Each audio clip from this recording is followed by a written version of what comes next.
Maintenant, nous voulons prendre le livre de Saint Jean au 4e chapitre. J'aimerais parler ce matin, le Seigneur voulant, sur le sujet les réalités infaillibles du Dieu vivant. Je désire lire Saint Jean chapitre 4 du 14e verset au 23e inclusivement. Nous nous introduirons dans la conversation de Jésus et de la femme au puits. Saint Jean chapitre 4, versets 14 à 23 inclus. Mais celui qui boira de l'eau que je lui donnerai n'aura jamais soif. Et l'eau que je lui donnerai deviendra en lui une source d'eau qui jaillira pour toujours. Maintenant, le mot qui est là n'est réellement pas pour toujours. Vous verrez une petite note à côté si vous avez une Bible King James. Le texte original dit « la vie éternelle ». Pour toujours se réfère à un espace de temps. Éternel, c'est à jamais. Jusque dans la vie éternelle.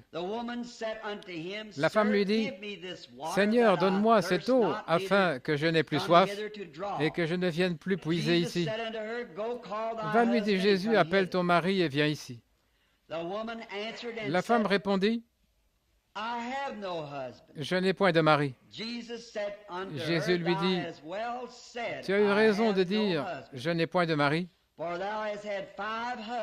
car tu as eu 5 maris. Et celui que tu as maintenant n'est pas ton mari. En cela, tu as dit vrai. » La femme lui dit, « Seigneur, je perçois que tu es prophète. Nos pères ont adoré sur cette montagne, et vous dites, vous, que le lieu où il faut adorer est à Jérusalem. » Femme, lui dit Jésus, « Crois-moi, l'heure vient où ce ne sera ni sur cette montagne, ni à Jérusalem que vous adorez le Père. Vous adorez ce que vous ne connaissez pas. Nous adorons ce que nous connaissons, car le salut vient des Juifs. Mais l'heure vient, et elle est déjà venue, où les vrais adorateurs adoreront le Père en esprit et en vérité, car ce sont là les adorateurs que le Père cherche.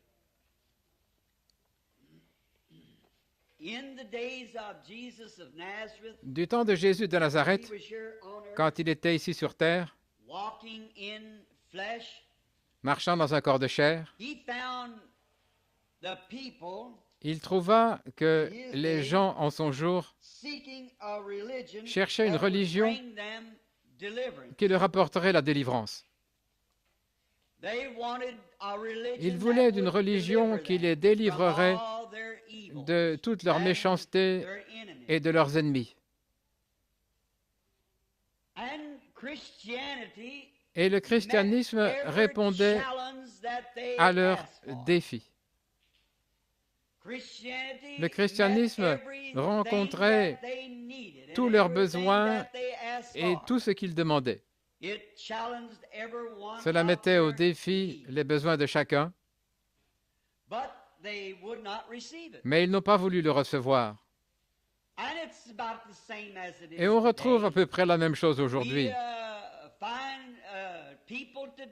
Comme autrefois, nous trouvons aussi des gens qui cherchent une religion qui fera quelque chose pour eux, qui leur apportera quelques réalités. Et un christianisme authentique répond à chacun de ces défis, mais ils ne l'accueilleront pas. Ils n'en veulent tout simplement pas. C'est la nature des gens d'aujourd'hui. Je ne parle pas de l'Église née de nouveau. Je parle de la nation et du pays dans l'ensemble. Ils ne semblent pas en vouloir. Si vous désirez quelque chose, il vous est difficile d'attendre jusqu'à ce que vous l'ayez reçu. Jésus a dit dans les Béatitudes, « Heureux ceux qui ont faim et soif de justice, car ils seront rassasiés. » S'ils ont faim et soif. Mais aujourd'hui, nous essayons de donner aux gens quelque chose dont ils ont vraiment besoin et ils ne veulent pas l'accepter. Ils n'en veulent tout simplement pas. Et l'attitude des gens n'a pas changé.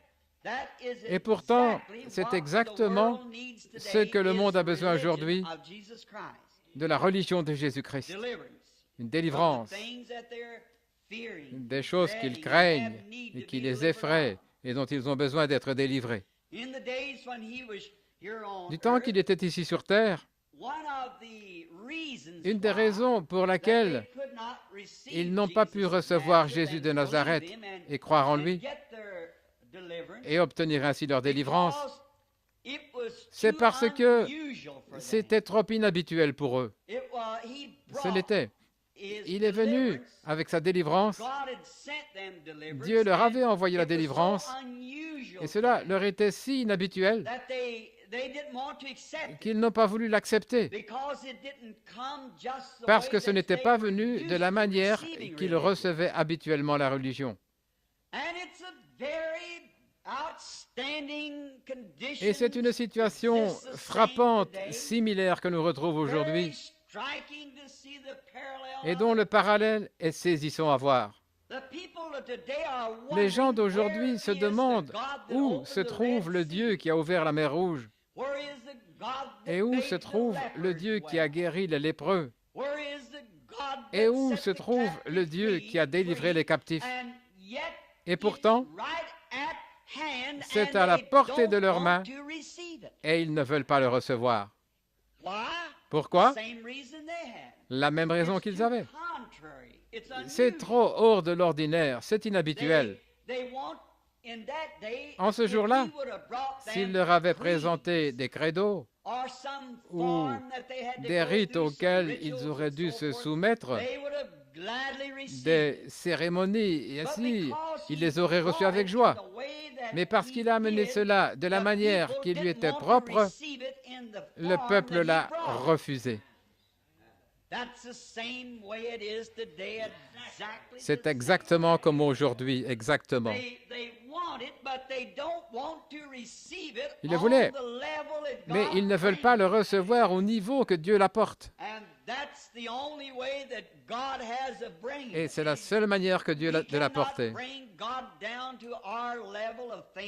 Nous ne pouvons pas apporter Dieu à notre niveau de pensée, nous devons nous élever à son niveau de pensée. Et nous devons élever et le rencontrer sur le terrain qu'il a pourvu de le rencontrer. Ils veulent la délivrance. Ils avaient tous leurs credos dénominationnels,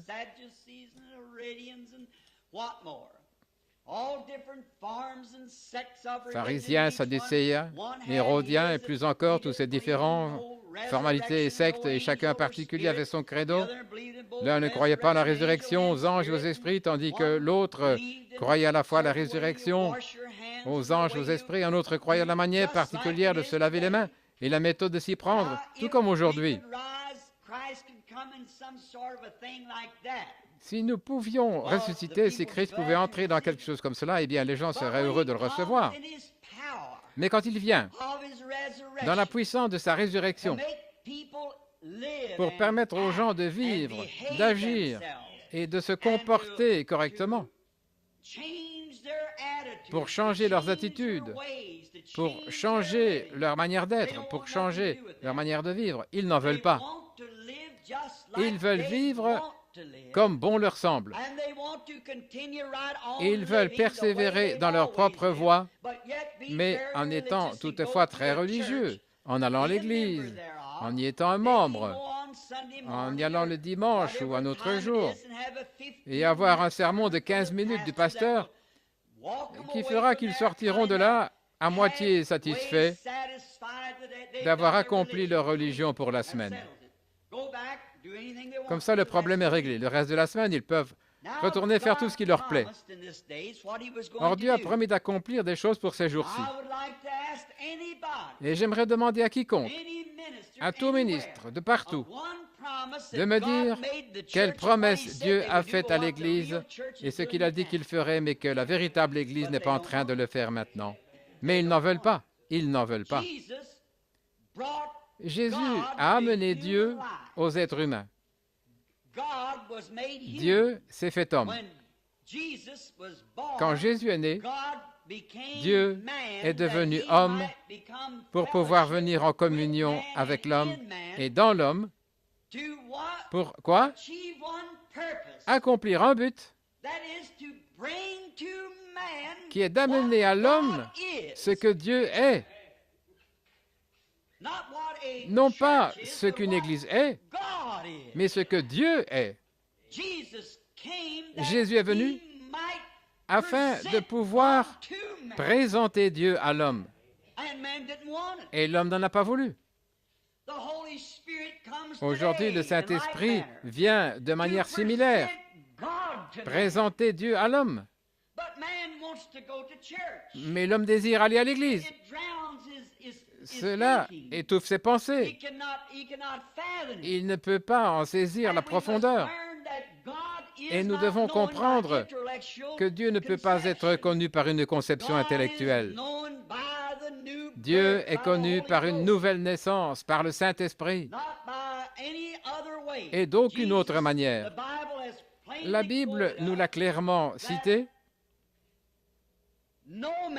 Personne ne peut appeler Jésus le Christ si ce n'est par le Saint-Esprit.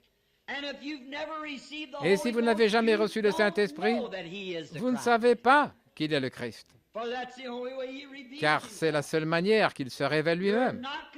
Vous n'êtes pas converti avant d'avoir reçu le Saint-Esprit. La Bible le dit. Après que Pierre eut été sauvé, sanctifié, qu'il eut reçu le pouvoir de chasser les mauvais esprits et de prêcher l'Évangile, Jésus lui a dit clairement qu'il n'était pas converti avant qu'il ait reçu le Saint-Esprit. Il a dit, quand tu seras converti, alors tu fortifieras tes frères. C'était le soir où il l'a renié. Ce soir où il n'était pas encore converti. Et personne n'est véritablement converti avant d'avoir été changé, d'être mort à lui-même, et que le Saint-Esprit ait le contrôle de cette personne. Ils ne veulent pas le faire. Maintenant, le Saint-Esprit ne se conduira pas mal dans une personne et bien dans l'autre. Cela fera que chaque personne parvienne à son caractère à lui. Vous voyez, parce que c'est un esprit qui vous guide. Il vous amène, il vous assujettit à sa nature. Ce n'est pas vous qui l'amenez à se soumettre à votre nature. Cela vous rend soumis à sa nature. Et le Saint-Esprit vous rend capable de le faire et vous aimez le faire. Oh, combien vous aimez abandonner les choses du monde quand le Saint-Esprit entre. Combien il vous lave et vous purifie et met en vous un désir de le suivre et une soif et une faim pour davantage de lui, vous y plongeant simplement. Il amène une réalité. Or, quand Dieu plaça l'homme ici et au temps du Seigneur Jésus, il a donné à l'homme une vraie carte routière pour atteindre sa puissance. Une carte routière est ce qui vous indique quelle route prendre pour atteindre une destination. Nous allons partir dans quelques jours. J'ai tellement parcouru ce pays. Ma femme et moi en étions étonnés quand on s'est arrêté à y penser. Depuis les quelques dernières années d'ici à la Californie, dites-moi où vous voulez aller et je peux vous indiquer la route à prendre et dans les 15 minutes près, vous y serez. Je ne me suis jamais trompé une fois. Parfois même, je tombe pile, voyez, en figurant les kilomètres à parcourir et les limites de vitesse. J'ai tellement parcouru les routes d'est en ouest et du nord au sud qu'elles n'ont plus de secret. La volonté de Dieu pour nous, c'est que nous connaissions ainsi sa parole. Nous la connaissons, nous l'avons parcourue, nous l'avons testée, nous l'avons éprouvée. et vous savez où elle vous mène. Sa carte routière est sa Bible. La Bible est la carte routière qui vous mène à la puissance de Dieu. La foi vous conduit à la puissance. La puissance produit la promesse. Nous avons besoin de puissance. Il y a quelque temps, alors que Sœur Wood, ma femme et moi étions assis à parler du baptême, il y a plusieurs de nos précieux frères et sœurs ici dont nous sommes reconnaissants à Dieu de leur avoir donné le Saint-Esprit, comme à frère Willard Collins à l'arrière, et je pense frère Rickerson et leurs femmes, et frère Charlie Cox et sa femme, et frère Mike Egan à l'arrière, et à combien d'autres qui ont reçu le Saint-Esprit. Et cela commence à être un sujet de discussion parmi nous. Oh, puisse cela nous vivifier au point où nous irons en quête des réalités de Dieu, étant affamés et attirés par elles. Dieu est une réalité. Maintenant, quelle direction la carte routière nous indique-t-elle? Ils auraient dû le savoir. Jésus leur a dit, quand il était sur la terre, il leur a dit, hypocrite, vous discernez bien le ciel.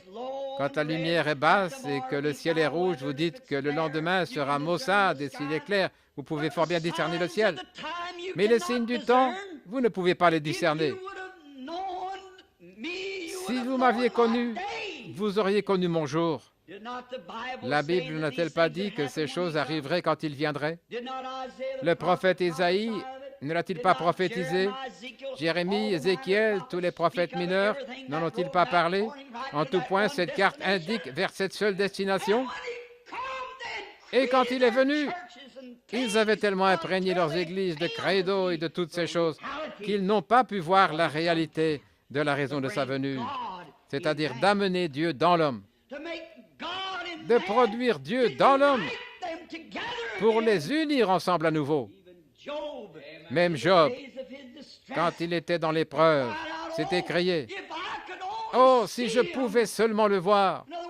Autrement dit, si je pouvais me rendre à sa demeure et frapper à sa porte, si je pouvais trouver quelqu'un qui se tiendrait dans la brèche pour moi. Il a dit « Je sais que je n'ai pas péché, mais quoique juste, quoique sachant n'avoir rien fait, car je m'en tiens à l'Holocauste. » Cependant, la réalité lui faisait défaut. Il avait la forme, mais la réalité lui manquait.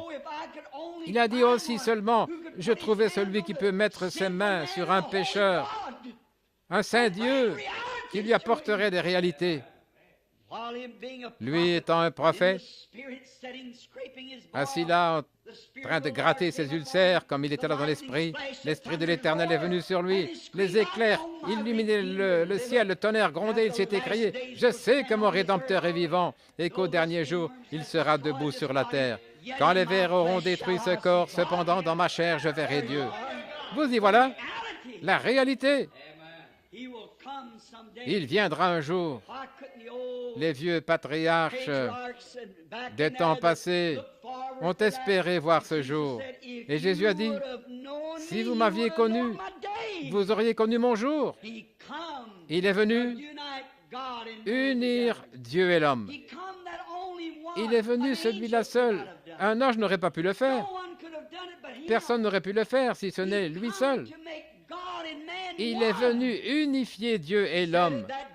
Il a dit en ce jour-là, vous connaîtrez que je suis dans le Père, que le Père est en moi, moi en vous et vous en moi.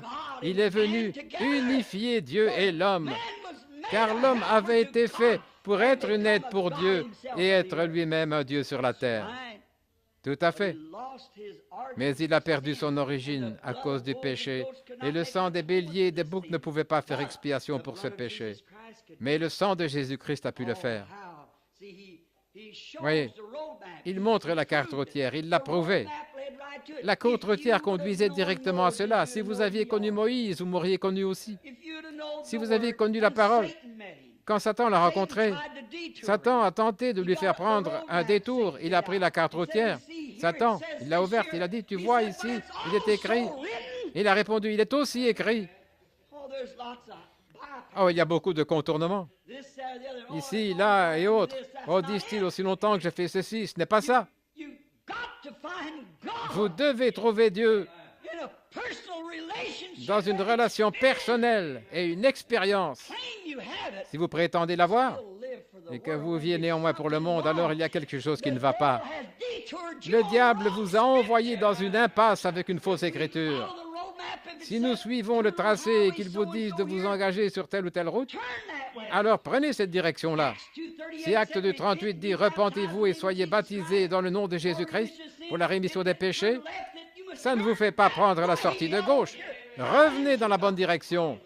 Peu m'importe son état, vous devez suivre la route. S'il dit la promesse est pour vous et pour vos enfants, ça ne signifie pas qu'elle s'applique à un âge passé. En aussi grand nombre que le Seigneur notre Dieu en appellera. N'est-ce pas là ce qu'il a dit? C'est la carte routière de Dieu. Nous devons la suivre. Le chemin est indiqué. Vous direz, comment saurais-je que je suis sur la bonne route? Les traces de pas ensanglantées du Seigneur Jésus ont tracé la route. Et les disciples ont construit sur ce même fondement. Et le Saint-Esprit les dirigeait. Aussi, fiez-vous à cette carte. Quelqu'un disait il y a quelques jours, sous le discernement, Frère Branham va très bien, mais quand il s'agit de sa théologie, ça ne va plus du tout. Si seulement on savait que la Bible enseigne que ce mot « prophète » signifie un devin de la parole. Ces signes ne sont qu'un plus. Les enseignants et les autres peuvent enseigner la parole. Mais quand vous voyez venir quelque chose qui est surnaturel et qui prédit comme cela, ça ne fait que prouver que c'est la chose. C'est la parole de Dieu. Quand Jésus de Nazareth était ici sur terre, on le suivait souvent pour du poisson et du pain, etc., pour ce qu'il pouvait tirer de lui. Il ne les empêchait pas et sa popularité a commencé à se répandre considérablement.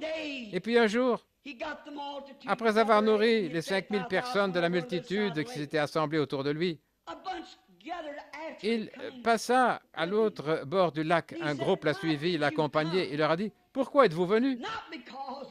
Ce n'est pas à cause des miracles, mais vous êtes venus à ma suite pour avoir du pain et du poisson. » Oh, d'aucuns pensaient qu'il manquerait quelque chose. Vous savez, s'ils n'allaient pas voir ce qu'il faisait. Mais de le toucher, ah, ça non. Et puis Jésus, dans ce même 6e chapitre de Saint Jean, commence à annoncer l'Évangile. Et il fut pour eux une occasion de chute. Et à partir de ce moment, sa popularité a diminué, elle a décru. Dès lors, il n'allait plus être le même à leurs yeux. Et comme le ferait un prédicateur populaire ou quelqu'un d'autre, s'ils avaient dit, tout de même, tu offenses les gens par tes enseignements, arrête ça. De nos jours, un prédicateur moderne dirait « Oh oui, je ferais mieux de considérer ce que dit mon credo. Il vaudrait peut-être mieux que je considère ce que l'Église dit, sinon il pourrait se débarrasser de moi. » Ce n'était pas là notre Seigneur. Notre Seigneur est venu faire la volonté de Dieu. Il suivait la parole. Et quiconque a Dieu en lui suivra le même chemin. S'est-il arrêté? Non, monsieur.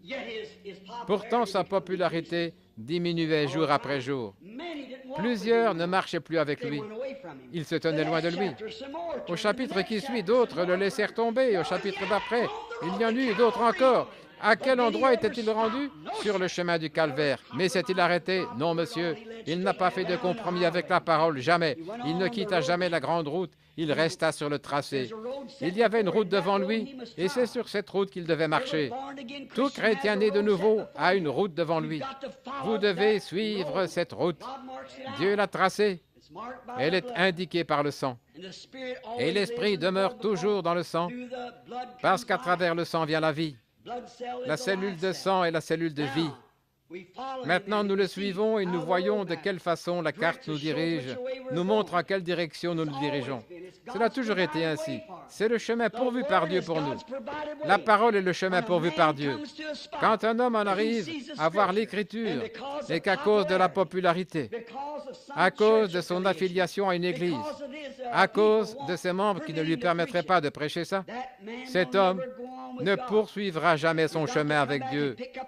Vous devez revenir et prendre cette parole, peu importe ce que c'est, sinon vous allez bifurquer quelque part et vous plongerez dans les étambouts du péché. Je mets quiconque au défi. Dans ma bibliothèque ici, nous avons toutes les histoires anciennes telles que les pères prénicéens, les écrits anciens de Joseph, les deux Babylones de Hislop, le livre des martyrs de Fox et beaucoup d'autres écrits anciens. Et il n'est jamais arrivé qu'une église se positionne sur son credo et que Dieu l'ait de nouveau relevé. Elle s'est enlisée juste là dans le bourbier. C'est exact. Elle n'a jamais continué, spirituellement parlant. Elle ne l'a jamais fait. Elle ne le fera jamais. Ce n'est pas le programme de Dieu. Le programme de Dieu est le Saint-Esprit. C'est le chemin pourvu par Dieu de faire les choses. Maintenant, remarquez, le programme de Dieu va toujours être persécuté au jour de Noé. C'est la raison pour laquelle les gens n'en veulent pas. Du temps de Noé, ils avaient leur religion. Ils l'avaient depuis 2000 ans, comme nous avons le christianisme. Et il y avait des critiques, tout comme aujourd'hui. Et qu'arriva-t-il au jour de Noé?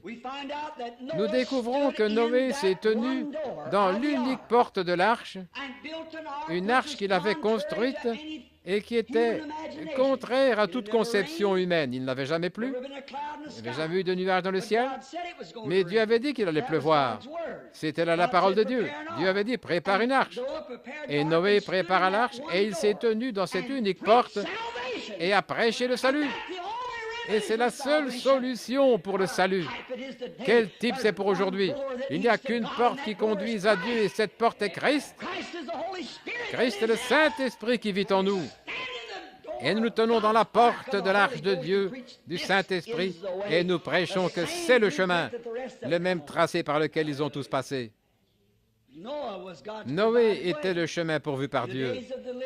Du temps de la sortie d'Égypte, Moïse était le chemin pourvu par Dieu. Voyez, un ministère surnaturel, un chemin. Noé avait quelque chose qui était différent. Noé avait une religion qui était différente de tout ce qu'avaient les autres. Il avait la parole de Dieu et les gens n'étaient pas familiers avec la parole de Dieu. Ils avaient leur credo, ils avaient ce qu'ils voulaient. C'était donc ces credos qu'ils écoutaient et non la parole. Mais Noé avait la parole. Moïse avait la parole. Quoi qu'aient pu posséder tous les autres, Moïse avait le « Ainsi dit le Seigneur ». Voyez ce qu'il a prouvé. Il a accompli des signes et des miracles, et chacun de ces signes et miracles avait une voix. Dieu lui avait dit, s'ils n'écoutent pas la voix du premier signe, ils écouteront la voix du deuxième. Donc les gens d'aujourd'hui qui m'en étaient au temps de Jésus, ils suivent les miracles. Oh, il fera peut-être quelque chose qui sera un peu de l'ordinaire, j'aimerais bien voir ça. Mais voyons s'il peut discerner, voyons ce qu'il peut faire. Il ne suivait que pour les pains et les poissons. Mais pour en arriver à la repentance, être baptisé dans le nom de Jésus-Christ et recevoir le Saint-Esprit, il ne voulait pas le toucher du doigt. C'est exact. Et ensuite, ils vous condamnent. Et ils ont condamné Jésus par ses paroles. Tu ne prêches pas conformément aux Écritures. Ça ne l'a pas arrêté. Et il a continué de plus belle. Un éminent prédicateur a l'autre jour imposé ses mains sur moi en me disant « Je vais prier pour toi, frère Branham, pour que tu ne parles jamais contre la façon dont ces gens agissent dans les églises. » Il a ajouté « Frère Branham, vous allez les faire s'emporter contre vous. » J'ai dit « Comment pourrais-je m'en empêcher alors qu'au plus profond de moi, mon esprit et mon âme s'écrient contre ces choses. » Il a répondu, « Je ne parle pas contre ces choses. » Je lui ai dit, « Tu ne peux pas, tu as des millions de dollars d'investis dans les programmes. Tu as besoin de leur argent. Mais moi, je n'ai pas besoin de ça. La seule chose qu'il me faut, c'est de la puissance de résurrection du Seigneur de Dieu. C'est tout ce qu'il nous faut, l'esprit. Rester sur la vérité. Peu m'importe combien de dénominations s'en prennent à cela, c'est néanmoins la parole de Dieu. Les cieux et la terre passeront, mais mes paroles ne passeront point. Quiconque ôte ou ajoute quelque chose à ce livre, il sera ôté du livre de vie. J'y crois exactement comme la carte me l'indique. C'est cela, la manière de Dieu. Moïse avait les signes. Il prouva être le serviteur de Dieu. Dieu aime toujours agir par l'homme. C'est le programme de Dieu, d'œuvrer par l'entremise de l'homme. Croyez-vous cela? Dieu œuvre par les hommes. Il a fait de l'homme son aide sur la terre. Il a fait de l'homme un plus petit Dieu que lui-même. On avait touché ce point dernièrement dans Genèse 1, 26, quand il était El Elah, Elohim, le tout-suffisant, celui qui existe par lui-même. Et puis en lui se trouvaient les attributs du Père, Fils, Saint-Esprit, non pas trois dieux, mais en lui sont trois offices dans lesquels il allait demeurer au cours de cette dispensation. Il était un sauveur, un roi, il était un Dieu. Toutes ces choses se sont déployées. Ce sont les attributs de Dieu. Voyez, lesquels toutefois étaient en lui au commencement. Et quand Dieu fit l'homme à sa propre image, il le plaça sur terre en tant que petit Dieu. Jésus l'a déclaré quand il a dit, « N'est-il pas écrit dans vos lois que vous êtes des dieux? Et s'ils appellent Dieu ceux à qui est venue la parole de Dieu, lesquels étaient les prophètes, comment pouvez-vous me condamner quand je dis que je suis le Fils de Dieu? » Ils n'ont simplement pas pu comprendre. Mais l'homme a été placé pour régner à la surface de la terre. Il avait tout sous son contrôle. Ce qu'Adam a perdu, Jésus a prouvé l'avoir restitué. Il arrêta la nature, ressuscita les morts, il fit toutes choses. Et le monde aujourd'hui gémit, dit la Bible, attendant les manifestations des fils de Dieu. Attendant que Dieu entre de nouveau dans ses enfants, dans une réalité, pour rendre réelles les choses. Et cela choque les gens. Si Satan ne parvient pas à les tenir en dehors de la vérité, il en fera des fanatiques, il les fera pencher de ce côté et de l'autre. Ils adoptent toutes sortes de choses, du sang et de l'huile, des sensations qui ne sont même pas scripturaires. Mais restez sur le tracé, restez sur la grande route, restez avec l'Écriture. Ne la quittez pas. C'est pourquoi Jésus est venu, pour que l'homme ne soit pas séduit et qu'il ne dévie point, mais qu'il reste directement dans la parole. Le grand Saint Paul a dit, « Quand un ange du ciel viendrait prêcher un autre évangile que celui qui vous a été prêché, qu'il soit anathème. » Oui, monsieur. Satan s'est présenté dans le jardin d'Éden comme un ange de lumière. Il a dit à Ève, il ne l'a jamais contesté. Il lui a dit, « Ah, tu sais, c'est très bien. Oh, bien sûr, Dieu l'a dit. Mais tu sais, tu verras plus clair. » On attend de ces lumières d'Ève de nos jours, ces lumières de Satan pour voir les choses. Et la Bible dit, au dernier jour, le diable se fera lui-même un ange de lumière. Tous ces credos et ces dénominations et tous ces non-sens qu'on voit, dont la moitié n'ont pas même de base scripturaire. C'est vrai. Restez sur la grande route, restez sur la carte routière, prenez le chemin que les disciples ont pris selon la parole qu'ils ont prêchée. Vivez-la, témoignez-en. Je sais que c'est la vérité. Des signes dans les derniers jours. Dieu vivant dans l'homme. C'est là le programme de Dieu. Dieu doit trouver quelqu'un en qui il peut se fier, quelqu'un en qui il peut avoir confiance, et que celui-ci ait confiance en Dieu et croit en lui. Ne croyez-vous pas ça? Bien sûr, Dieu doit trouver quelqu'un en qui il peut mettre sa confiance. Après ça, quand il a trouvé cet homme en qui il peut mettre sa confiance et sa puissance, un homme qui suivra le chemin, qui restera directement sur le tracé, voyez, et qui persévérera jusqu'à atteindre la puissance. La foi le guidera jusque-là, car il a foi dans la parole. Elle le conduira à la promesse, et la promesse, il le conduira à la puissance, et la puissance le conduira à la promesse. Et ensuite, quand il obtient la promesse et commence à se manifester, qu'est-ce que cela fait? Cela aveugle les yeux du frère qui doute, qui est tiède et qui sert des credos. C'est tout à fait ça. C'est ce que cela fait autrefois du temps de Jésus. Il a dit, si je n'étais pas venu, vous n'auriez pas de péché. Mais maintenant que je suis ici, vous êtes sans excuse. Et pour aujourd'hui, si Dieu a fait la promesse d'envoyer le Saint-Esprit dans les derniers jours et que ces choses se feraient, vous auriez pu en douter. Mais maintenant qu'il est ici et qu'il l'est fait, le monde est sans excuse. Cela est proclamé d'une nation à l'autre, de lieu en lieu, au point que ça recouvre la terre. C'est exact. Ils sont sans excuse. Ils ne l'auraient pas su si Dieu n'était pas venu leur apporter. Mais il nous l'a apporté, et de façon si réelle. Les réalités de suivre la parole. Observez la vérité, soyez-y fidèles. Oh, je vais à côté ici à l'église baptiste, on a la vérité. Les méthodistes disent, nous avons la vérité. Laquelle choisir maintenant? Vous êtes toutes les deux différentes, laquelle est la vérité? Allez chez les adventistes, on a la vérité. aller à l'église de Christ, on a la vérité. Eh bien, il n'y a qu'une manière pour la vérité, c'est de rester avec la parole. Quelqu'un est sorti de la parole quelque part. Ils prennent une portion de la vérité et puis ils partent avec cela. Et il faut passer par ce détour. Ils atteignent la grande route et ils la contournent. Restez avec la parole. Parlez-leur du baptême au nom de Jésus-Christ. Oh, c'est pas ça qui fait la différence. Ça fait une différence. Paul a dit, il a commandé aux gens d'être rebaptisés dans le nom de Jésus-Christ. Il a dit, quand un ange dirait autre chose, qu'il soit anathème. Ça fait une différence. Et si Moïse avait dit, j'ôterai mon chapeau plutôt que mes chaussures, parce que c'est plus facile que délasser. Mon chapeau suffira tout en montrant du respect. Dieu avait dit chaussures, et Dieu exigea que ce soit des chaussures et non son chapeau. Dieu exige que chacune de ses paroles soit accomplie à la lettre. Il le faut. Vous devez faire ce qu'il dit de faire, car pas un point ni un iota ne passera. Les cieux et la terre passeront, mais mes paroles ne passeront point. Elles doivent demeurer. Ni un point ni un iota ne seront enlevés de la parole. Tout doit être accompli. Et donc, l'homme était le sujet de Dieu. Dieu œuvre au travers de l'homme. Et puis quand l'homme reçoit la vérité, qu'il atteint la grande route qu'il faut suivre et qu'il l'emprunte et qu'il y découvre effectivement ses réalités, qu'est-ce que cela fait? Le frère incroyant le regardera. Il ne peut pas l'accepter. S'il le fait, il doit quitter son Église. S'il quitte son Église, il reste seul. Un ministre m'a dit tout de suite après cette interview là-bas, ce prédicateur m'a dit, regardez, je leur avais dit de la plateforme, si j'ai à ce point tort, il y a des centaines de ministres ici, que quelqu'un vienne m'enseigner ce qui est correct.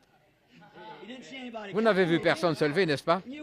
Et vous ne verrez pas, parce que ça ne se trouve pas là.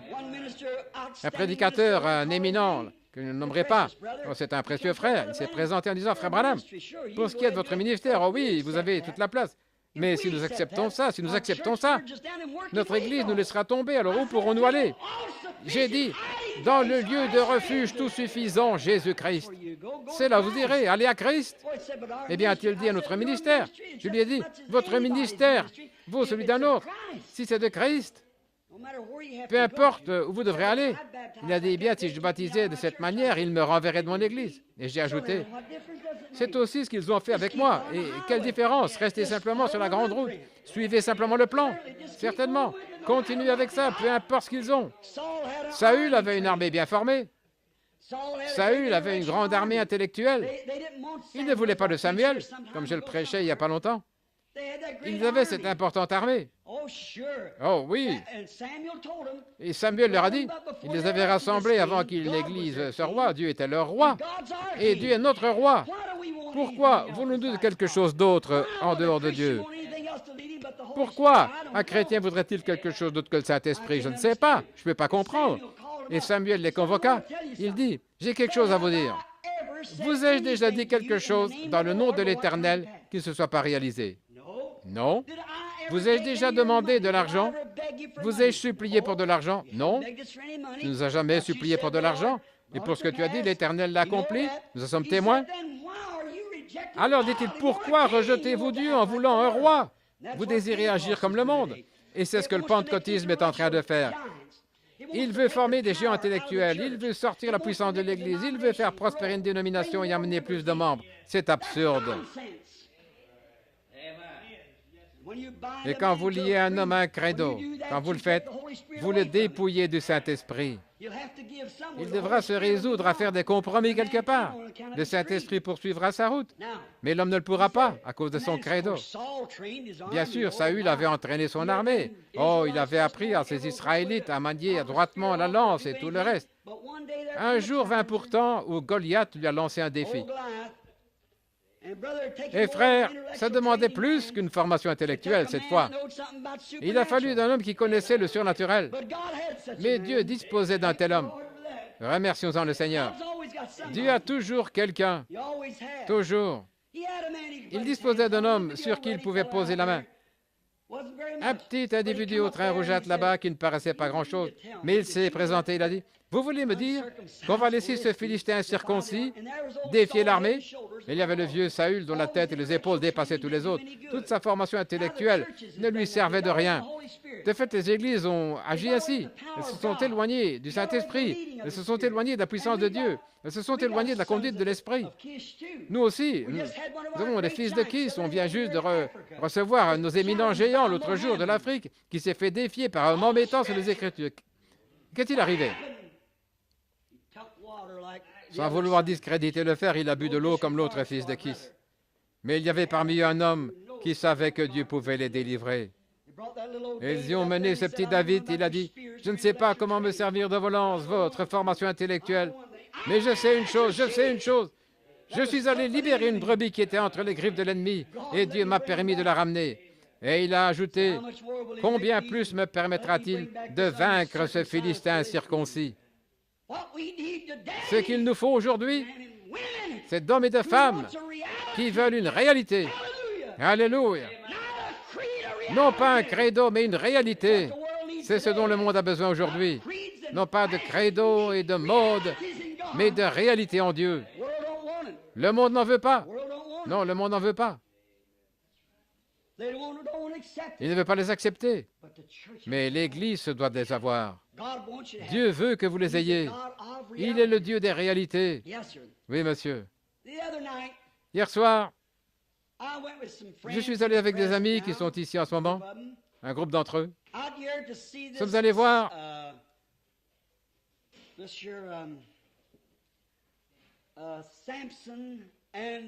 Samson et Dalila, une production de Cecil B. DeMille. J'en avais beaucoup entendu parler et je pensais que je devrais m'y rendre pour voir à quoi ça ressemblait. Quand je l'ai vu, j'ai commencé à me demander ce que Dieu avait bien pu voir dans un type comme Samson du temps des juges. Dieu utilise l'homme, croyez-vous cela? Mais il peut se servir de l'homme à condition d'en trouver un qu'il peut utiliser. Il y a eu un temps du temps des juges où il ne pouvait trouver personne. La seule chose qu'il pouvait faire, c'était d'en susciter un. Mais celui-ci déviait et puis il suscitait un autre. Il partait dans une autre direction. Il n'y avait personne en qui mettre une confiance absolue. Et je me demandais ce qu'il avait bien pu voir en Samson. Samson était comme beaucoup de nos leaders contemporains, un homme à femme, allant d'un lieu à l'autre pour ses femmes. Comme il en est beaucoup de nos leaders aujourd'hui, comme beaucoup de ceux qui se compromettent sur la parole et qui se laissent diriger par une femme, ceci leur laissant la chair et des choses comme celle-là. Oh, miséricorde! Je demanderai à n'importe qui de m'apporter une écriture pour justifier la femme prédicateur. Je peux vous prouver par l'Ancien Testament dont Paul se réfère, comme le dit la loi. Hier, j'ai vérifié dans la chronologie de l'Ancien Testament. J'ai trouvé qu'à l'époque, ils avaient une police spéciale où une femme ne pouvait même pas entrer dans le deuxième ou le troisième parvis, encore moins derrière la chaire. Ils avaient une police dans le temple qui retenait les gentils à l'extérieur et les femmes au second, et ensuite venaient les Lévites, et puis le Saint des Saints. Elles ne pouvaient même pas franchir le second parvis. C'est tout à fait exact. Tandis qu'aujourd'hui, nous faisons des femmes nos idoles. Trop de conducteurs laissent de jolies femmes et des choses comme ça les persuader. Ils laissent la beauté de la femme spirituelle, l'Église. Vous savez, la femme est un type de l'Église. Nous sommes l'épouse. L'Église est l'épouse. Il y a beaucoup d'épouses. Et ils laissent ces femmes les séduire. Les ministres aujourd'hui laissent leurs églises les éloigner de la vérité. Et que fait-elle? Elle se coupe les cheveux. Elle se retranche de la puissance. Elle y va à sa manière. Je n'ai rien contre mes sœurs. Si Dieu avait pu donner à l'homme une chose meilleure qu'une femme, il lui aurait donné. Mais ce ne sont pas toutes les femmes qui sont des épouses. Ce ne sont pas toutes les femmes qui sont des mères. Ce ne sont pas toutes celles qui ont des enfants qui sont des mamans. J'en ai vu beaucoup, plus d'égards pour un chien. Elles prennent leurs enfants et les envoient jouer dehors et s'étendent sur la pelouse. Les gens sortent avec ces vêtements indécents. J'ai vu un homme descendre la rue hier. Je vais me rendre en ville. Et puis là, je voyais défiler les hommes dans la rue en compagnie de leurs jolies jeunes femmes dans ces petits vêtements. C'est si laid. Oh là là. Ça, ce n'est pas un homme, c'est un efféminé. Tout homme qui laisserait sa femme dans cette tenue n'a pas beaucoup d'homme en lui. Oh, peut-être qu'il a de la musculature, encore que c'est le côté brutal, animal. On reconnaît un homme à son caractère. Jésus, le plus éminent homme à avoir jamais vécu, n'était qu'un tout petit homme, n'ayant aucune beauté pour nous plaire. Mais il n'y a jamais eu de caractère donné à la terre comme celui de Jésus-Christ. J'ai vu des hommes de 115 kilos ne pas avoir un gramme d'homme en eux. Parfois, ils n'ont pas davantage de jugement qu'un cheval. Un cheval se comporterait mieux que lui. Ça, c'est un fait. C'est la vérité. Et puis, essayez de faire en sorte que les talons violent la jument et voyez ce qui se passe. Le cheval a plus de jugement. L'homme n'a pas plus de jugement qu'un cheval quand cela touche à son savoir-vivre. On appelle la femelle du porc une truie et la femelle du chien une coureuse.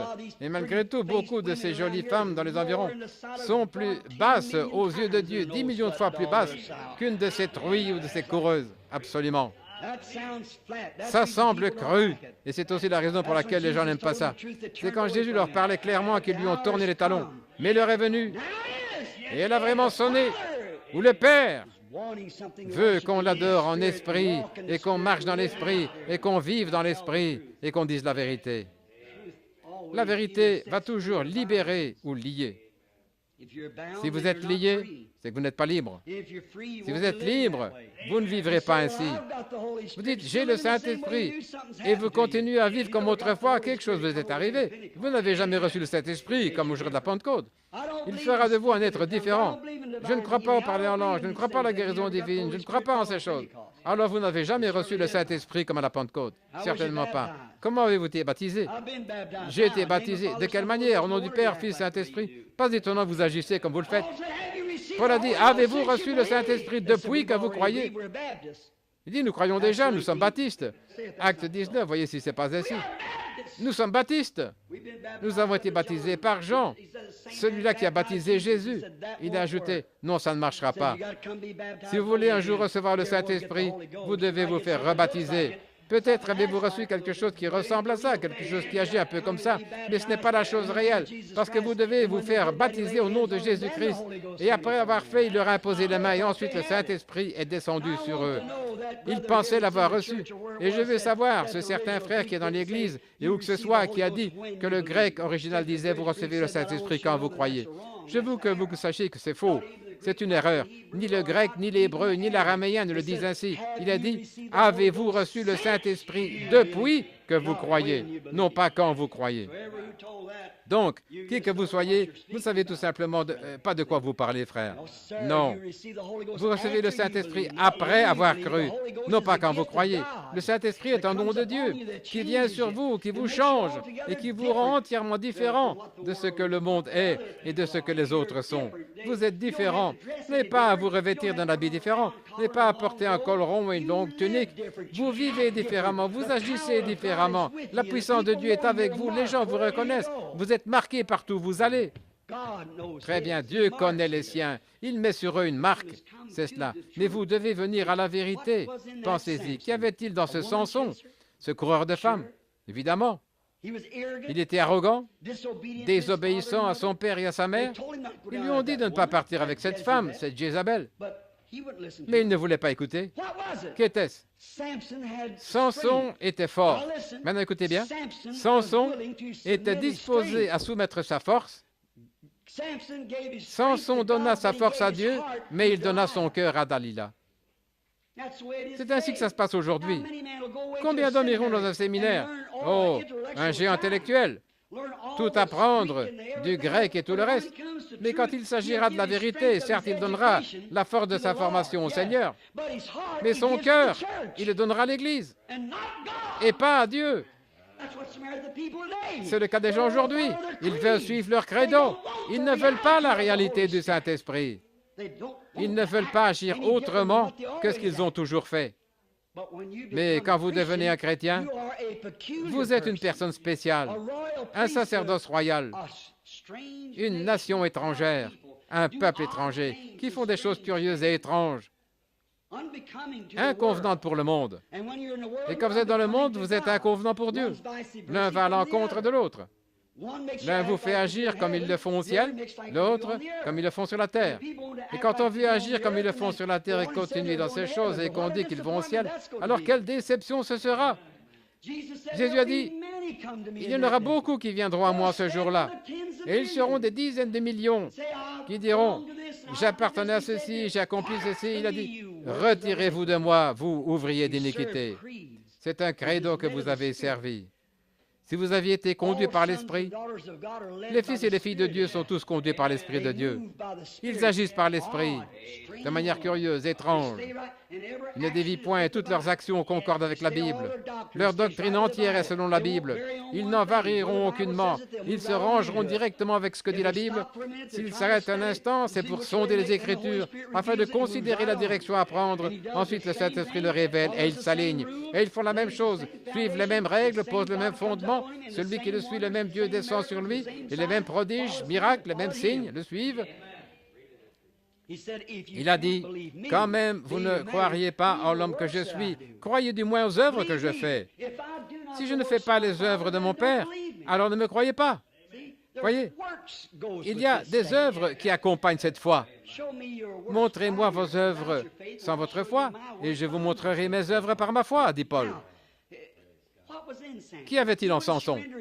Il ne voulait pas soumettre son cœur. De nos jours, les hommes considèrent davantage leur credo et les gens considèrent plus leur credo.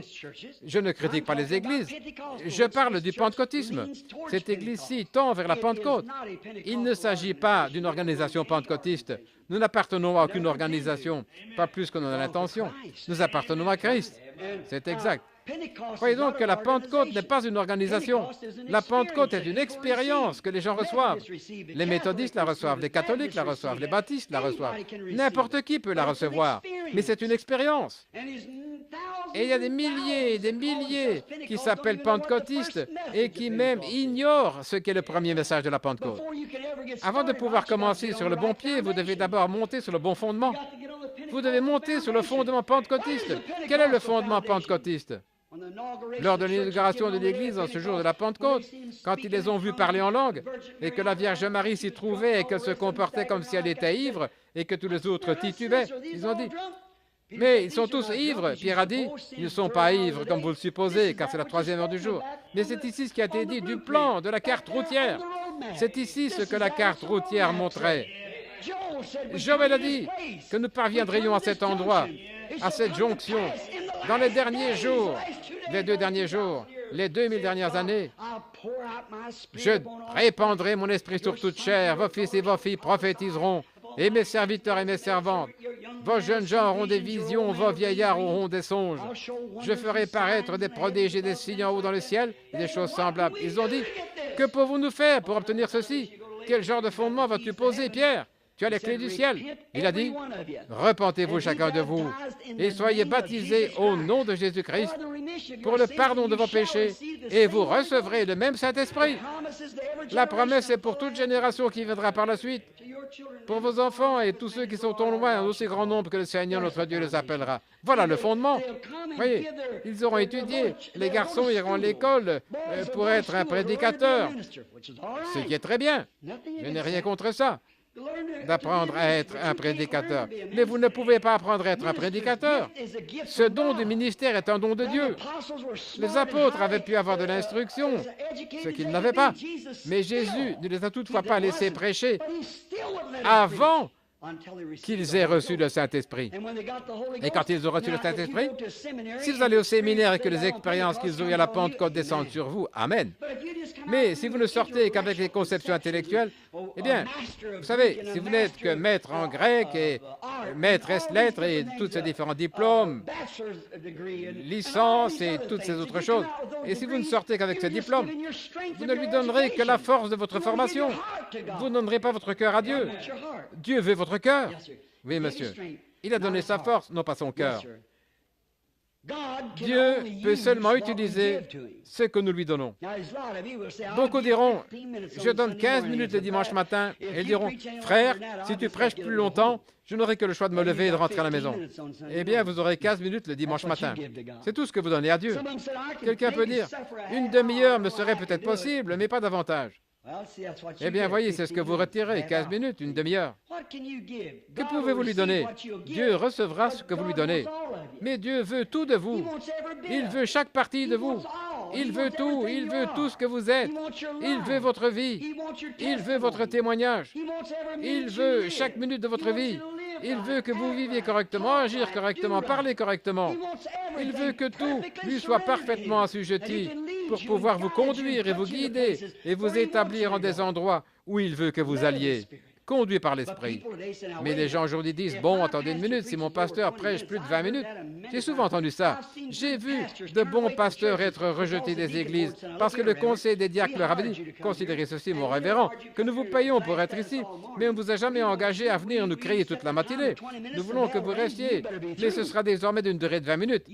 Après le son des cloches, il serait préférable de clore la réunion. Vous savez, j'aimerais me retrouver devant une église comme celle-là un bon matin. J'aimerais avoir le privilège de leur dire ce que je pense d'eux et ce que la parole dit. Eh bien, si cela devait prendre toute la journée, prêchons toute la journée. Dieu veut un abandon total. Dieu veut un abandon. Comment Dieu peut-il vous montrer sa réalité avant d'être abandonné à lui? Vous devez vous abandonner. Écoutez, quand vous abandonnez tout, vous chantez ce cantique. Oui, prends tout, Seigneur. Mais qu'en est-il de ces cigarettes? Qu'en est-il de cette tenue vestimentaire, de ce tempérament et des autres choses? Qu'en est-il de votre caractère?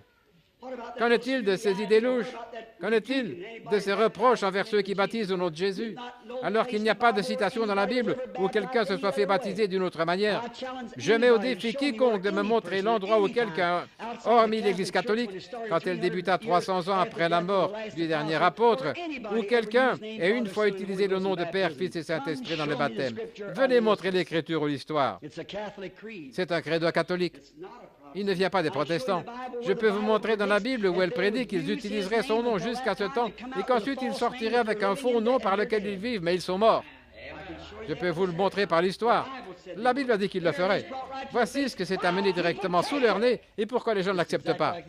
C'est exactement comme au temps de Jésus. Ils ne veulent pas de cette réalité. Ils veulent un credo. Ils veulent de quelque chose par lequel ils puissent dire « Je suis membre de cet endroit, je suis membre de cette assemblée, je suis membre. » Que dites-vous? Vous devriez appartenir au ciel. C'est là où vos affections devraient se porter sur les choses d'en haut. Jésus a dit « Affectionnez-vous des choses d'en haut, pas les choses d'en bas. Elles failliront. » Restez avec Dieu, restez avec la réalité. Dieu est un Dieu de réalité. Il a toujours été, dans tous les âges. Chaque fois qu'un homme a marché avec Dieu, Dieu est devenu une réalité qui accomplissait des signes et des prodiges et des miracles parmi les siens. C'est ce que Dieu veut faire parmi son peuple. Abandonnez tout. Il y a peu de temps, ici à Louisville, Kentucky, il y avait une très gentille famille. Un de leurs enfants était malade. Et ils m'ont appelé pour prier pour lui. J'ai rencontré le docteur comme il sortait de l'hôpital. Je lui ai demandé comment allait l'enfant. Il m'a dit, il est mourant. Il n'y a plus rien à faire pour lui. Il a dit, c'est la leucémie. Il ne s'en tirera jamais. Je me suis dit, oh Dieu, ce n'est pas encore toi qui as dit ça. Tu n'attestes pas cela. Je me suis rendu auprès des parents. Ils pleuraient, sanglotaient. Leur enfant était perdu, c'est tout ce qu'ils savaient. Mais qu'ont-ils fait? Oh, le docteur avait raison. Tout ce qu'ils savaient faire avait été fait. La leucémie tue et rien ne peut l'arrêter. Ils ont dit, l'enfant ne s'en tirera pas. Le grand-père de cet enfant, vous connaissez tous le cas. Le grand-père de l'enfant est ensuite arrivé. Quand il m'a entendu parler du baptême du Saint-Esprit, il a dit, je me rappelle qu'il y a bien des années, un vieux prédicateur disait qu'il viendrait un temps où les gens recevraient à nouveau le Saint-Esprit et que des signes et des prodiges se produiraient. Il se retira dans une petite chambre pour être à part. Il ne supportait plus de rester avec son fils et sa belle-fille. Il se retira là pour implorer et prier. Quand il en sortit, la sueur coulait sur son front nu. Ses yeux brillaient et il a dit, « Cet enfant vivra. »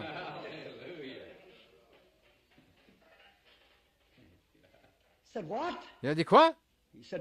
Il a dit, « Docteur, je vous dois tout le respect en tant qu'homme de science. Je vous dois tout le respect et je m'incline devant l'intelligence que vous avez acquise à travers la recherche médicale. Mais j'ai prié instamment jusqu'à abandonner tout ce que j'avais abandonné. Et le Saint-Esprit, il m'a dit, l'enfant vivra. » Il a survécu. Pourquoi? Il avait abandonné tout ce qu'il avait. Dieu a pu s'emparer de lui et lui parler quand il a été prêt à tout abandonner. C'est ce qui nous manque. Vous ne voulez pas abandonner vos habitudes, vous ne voulez pas abandonner vos associations, vous ne voulez pas abandonner la petite clique à laquelle vous appartenez. Vous ne voulez pas donner de votre temps. Vous voulez faire ceci et cela plutôt que prier. Vous ne voulez pas abandonner ces choses à Dieu. Dieu veut que vous vous abandonniez. En terminant, j'aimerais dire ceci. Oh, il y a un tas d'autres choses que je voudrais dire, mais je n'ai pas le temps. Dieu veut un abandon total. Quand vous lui abandonnez tout, c'est alors que vous verrez que ce que je dis est la vérité. Et vous dites, il me mettrait à la porte de l'église, il ne me laisserait pas prêcher. Et puis, ce n'est rien qu'une organisation scientifique. Ce dont nous parlons, c'est de marcher dans l'esprit. Dieu est une réalité. Et que dire si Moïse avait dit, maintenant attendez, je connais tout ça, ces magiciens de l'Égypte, je peux enseigner à ces Égyptiens quelques trucs, je peux leur enseigner la psychologie, je peux leur enseigner l'éthique des choses. Je suis maître en ces domaines. Mais il a dû oublier tout ce qu'il connaissait. Et Dieu a simplement sorti de lui tout ce qu'il avait. Il prit 40 ans pour le faire, mais quand il rencontra Dieu face à face, il sut qu'il y avait un Dieu vivant. Il l'a vu dans le buisson ardent et il lui a parlé. Il partit accomplir lui-même le travail sans la nécessité d'une armée. Il descendit, lui et Dieu. Il suivit le tracé. Il avait la puissance de Dieu. Il avait la promesse de Dieu. Il avait l'Esprit de Dieu. Il n'avait plus besoin de son éthique et de son instruction.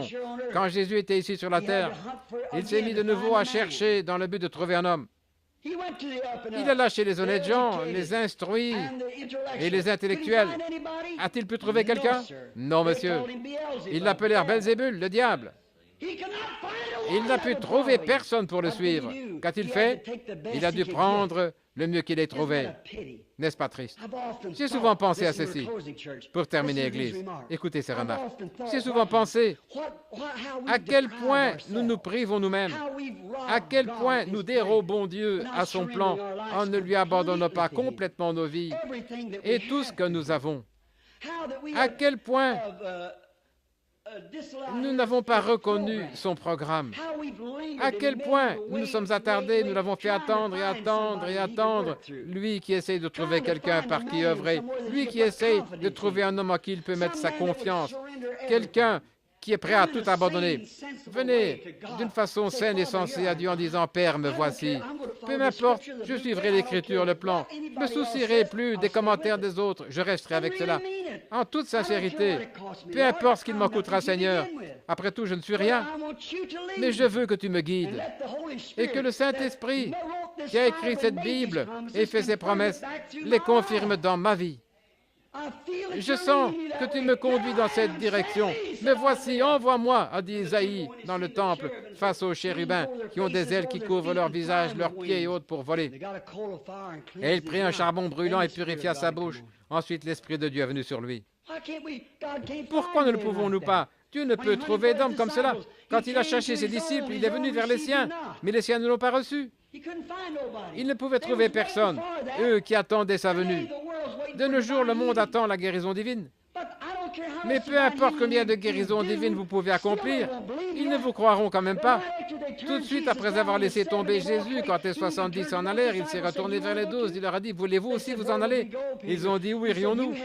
Pierre a dit, tu as les paroles de la vie éternelle. Et il est parti sur le champ. Dehors se trouvait un homme qui n'avait même plus de globe oculaire. Et il a fait de la boue, lui a appliqué sur les yeux. Il a dit, va te laver à la piscine de Siloé.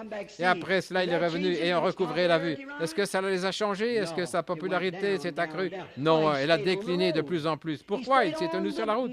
Il s'est tenu sur le tracé. C'est pareil aujourd'hui. Ils voient des signes, des prodiges, des miracles se produire et ils disent, ah, ça, c'est pas si étonnant. Ça serait arrivé de toute manière. Voyez-vous, quand il a ressuscité Lazare du tombeau, cela aurait dû secouer tout le pays. La Bible dit qu'il le ferait. C'était les signes qui allaient suivre. Il s'est tenu devant la Samaritaine et il lui a dit, tu as 5 maris. Cela aurait dû secouer le monde entier. Et il se tient aujourd'hui dans son peuple. Et vous le voyez fois après fois accomplir la même chose. Et ils disent, oh, je pense que c'était bien. Oui. Ils ne sont tout simplement pas intéressés, pas abandonnés. Oh, ils y mettront un peu de leur temps, ils iront à l'église une fois de temps en temps, des choses comme ça. Mais quand il s'agit de s'abandonner, ils ne le feront pas. Ils ne veulent pas s'abandonner, ils ne le veulent pas. Quand Jésus appela ses disciples, qu'a-t-il dû faire? Il dut aller chercher ces gens de peu d'instruction. Plusieurs ne pouvaient même pas signer leur nom. La Bible dit que Pierre et Jean étaient ignorants et sans instruction. C'est à ceux-là qu'il dut se présenter. Mais si les intellectuels ne voulaient pas, ils ne voulaient pas l'entendre à cette époque-là. Ils ne voudront pas plus l'entendre aujourd'hui. Ils suivent leur propre voie, ils vont leur propre chemin. Et ils suivent leur propre chemin parce qu'ils ont été enseignés de la sorte, parce que leurs pasteurs, les évêques, leurs cardinaux et leurs papes, et quoi de plus, les ont dirigés sur cette voie. Mais le Saint-Esprit vous ramènera à la Pentecôte. Chaque fois, donnera l'Écriture à quiconque le voudra en ce jour-ci. Il vous ramènera à cette réalité. Il vous ramènera à un baptême de puissance de l'Esprit qui vous guidera sans jamais retirer une seule parole de la Bible. Il restera directement avec la Bible. Quoi qu'il sera écrit, il le suivra jusqu'au bout. Le Saint-Esprit le fera, il amène une réalité. Qu'a-t-il fait? Il a dû aller vers ces pécheurs ignorants, sans vêtements, seulement un bout de tissu autour de la taille, un tablier de pêcheur, et ainsi de suite. Si ignorants qu'ils n'auraient pas pu signer leur nom, sans instruction. Mais il trouva quelqu'un, il devait avoir quelqu'un. Il trouva des hommes dans cette position qui voulaient bien s'abandonner, qui étaient disposés. Ils n'avaient rien d'autre à quoi s'agripper. Ils n'avaient pas d'église, de dénomination, rien. Ce n'étaient que des pécheurs ignorants, des gardiens de troupeaux, qui ne savaient ni écrire ni lire. Mais ils n'avaient rien à perdre. Et il se présenta à eux et ils s'abandonnèrent. Ils dirent, à ta parole, Seigneur, nous le ferons. Nous te suivrons. Et une fois qu'ils se sont complètement abandonnés à Dieu, Dieu leur donna une Pentecôte comme une réalité. Il les conduisit à la Pentecôte et leur donna le Saint-Esprit. Voici qu'ils se retrouvèrent sous l'Esprit de Dieu, faisant toutes sortes de signes aux gens, titubant et bégayant et faisant toutes ces choses comme le dit la Bible. Sur quoi marchaient-ils? Ils étaient sur la grande route. La Bible dit, par des lèvres bégayantes et par des langues étrangères, je parlerai à ce peuple. Et c'est ici le repos de l'âme. C'est ce qui arrivera. Ésaïe 28, 18, lisez-le. Car par des lèvres bégayantes et par des langues étrangères, je parlerai à ce peuple. C'est ici le repos. Dimanche n'est pas le jour du repos. Le Saint-Esprit est le jour du repos. Mes frères adventistes, ce n'est pas le sabbat du 7e jour qui est le repos. Le Saint-Esprit est le repos. C'est par des lèvres balbutiantes et au langage barbare que je parlerai à ce peuple. C'est le sabbat. Le sabbat signifie repos. C'est le repos de l'âme. Vous avez le repos éternel. Tout comme Dieu, quand il fit le monde, le 7e jour, il se reposa de son œuvre. Quand nous entrons en Dieu, nous sommes en repos tout le temps, pas d'un dimanche à l'autre. C'est un repos éternel. Vous avez la vie éternelle. Le Saint-Esprit vous donne le repos. Donc, ils eurent une expérience pentecôtiste, une réalité de Dieu. Ils avaient découvert quelque chose. Permettez-moi d'ajouter ceci. Les credos ne satisfont pas un cœur qui a faim. Les credos ne satisferont pas. Si un homme a faim de Dieu, dites-lui, récite le credo des apôtres, joins l'Église, mets ton nom dans ceci, sois aspergé ou immergé, ou quoi ce que vous voulez.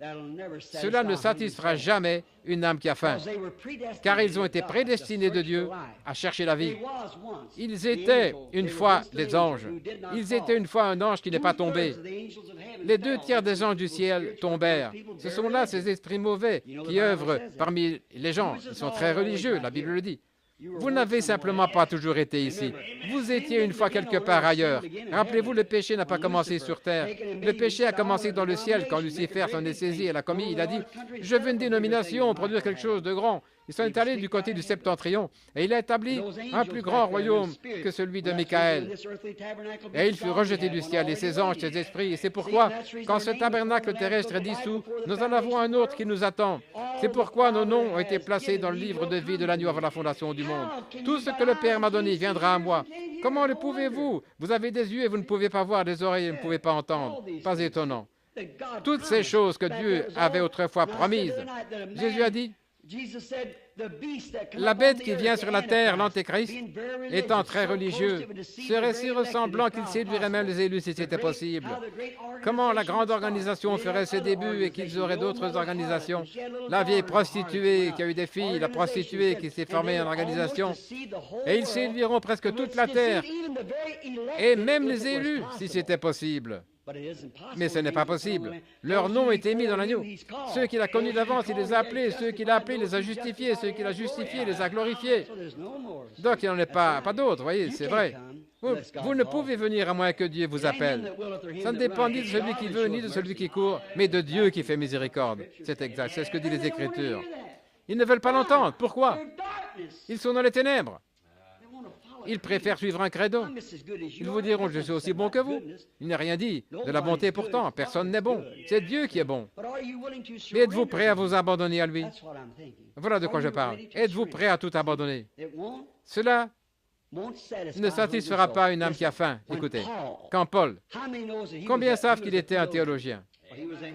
Seulement, il était un géant intellectuel. Certes, il avait été enseigné sous Gamaliel, l'un des meilleurs théologiens de ce temps. Mais qu'a-t-il dit quand il a rejoint l'Église? Lisez 1 Corinthiens 2, 4. Il a dit, « Je ne suis pas venu vers vous avec des paroles enchanteresses, avec la sagesse des hommes de ce monde.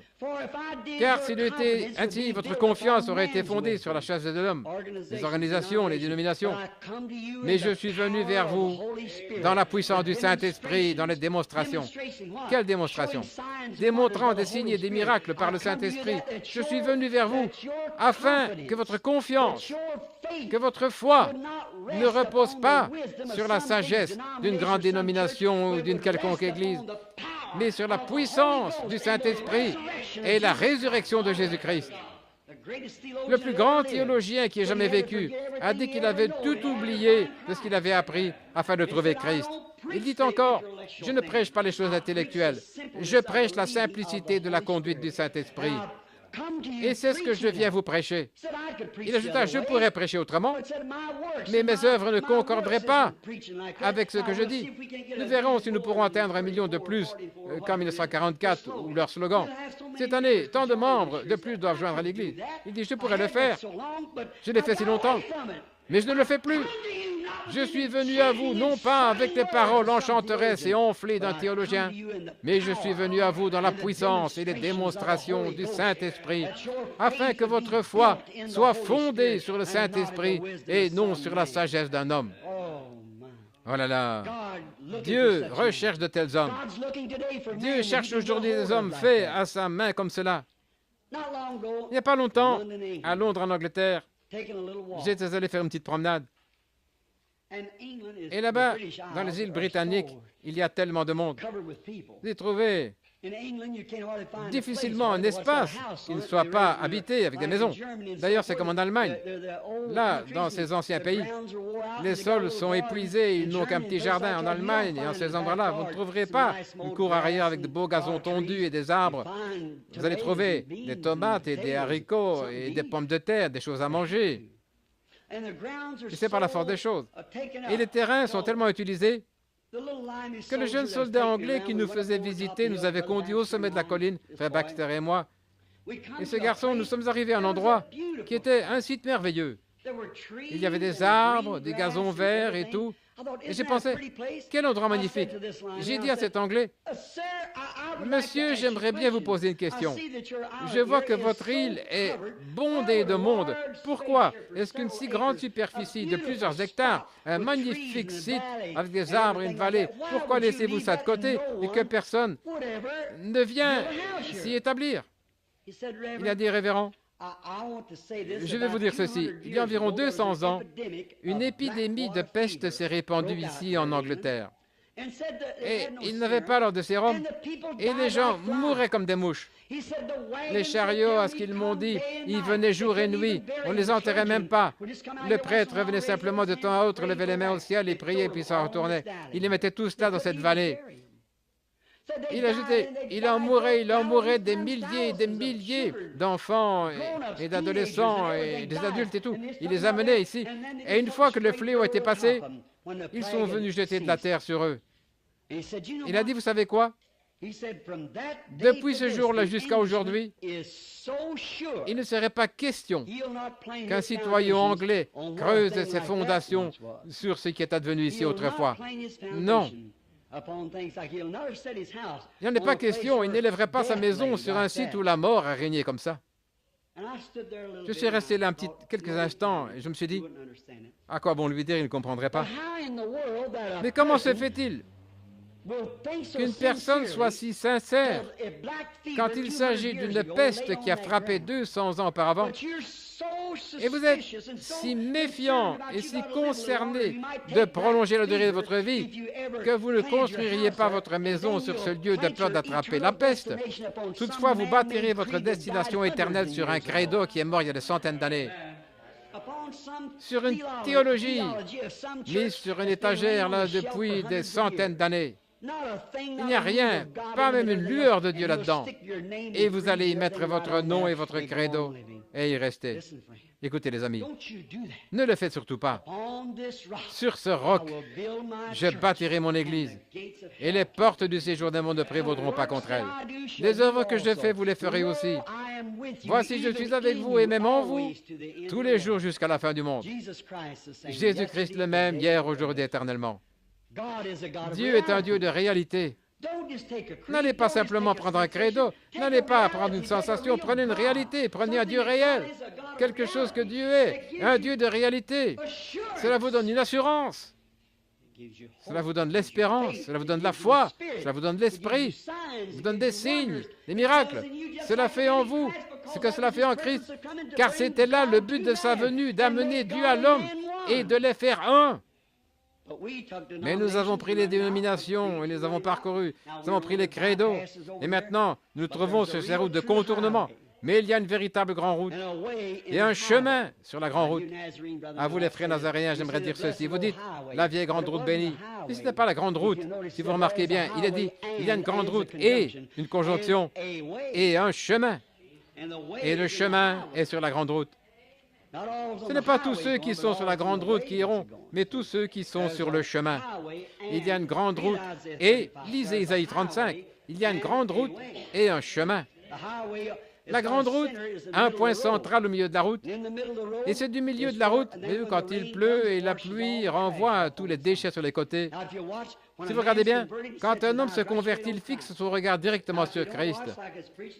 Quand Jacob et Ésaü sont nés, ils étaient tous deux d'un père saint et d'une mère sainte, mais ils étaient jumeaux. L'un, un homme charnel religieux, il allait à l'église, il était un brave homme, un gentilhomme. Jacob était plutôt de mauvais rang, mais il n'avait qu'une idée en tête, ce droit d'aînesse, il voulait tout dire pour lui. Et peu importe la manière de l'acquérir, car la Bible dit qu'il avait été élu avant la fondation du monde pour le désirer. De nos jours, il y a des gens pour qui perdre leur popularité importe peu, combien ils peuvent en perdre ou ce qu'ils doivent faire, ça ne les dérange pas s'ils sont appelés vieux jeux, peu importe ce qu'ils sont. Ils ont les yeux sur Christ parce qu'ils ont été élus à la vie éternelle et ils s'implanteront tout droit dans cela. Tant pis si ça doit leur prendre tout, c'est là qu'ils s'implantent. L'autre est un homme nominal, il va à l'église, il se sent tout aussi bon que les autres, il revient à la maison, il joue la part d'Ésaü, voyez. Mais l'autre joue la part de Jacob. Vous y voilà, les deux côtés. Établissez votre fondement en Jésus-Christ. Soyez certains que c'est en lui. Comment entrer en lui? Par une poignée de main? Par une aspersion? Par quel moyen?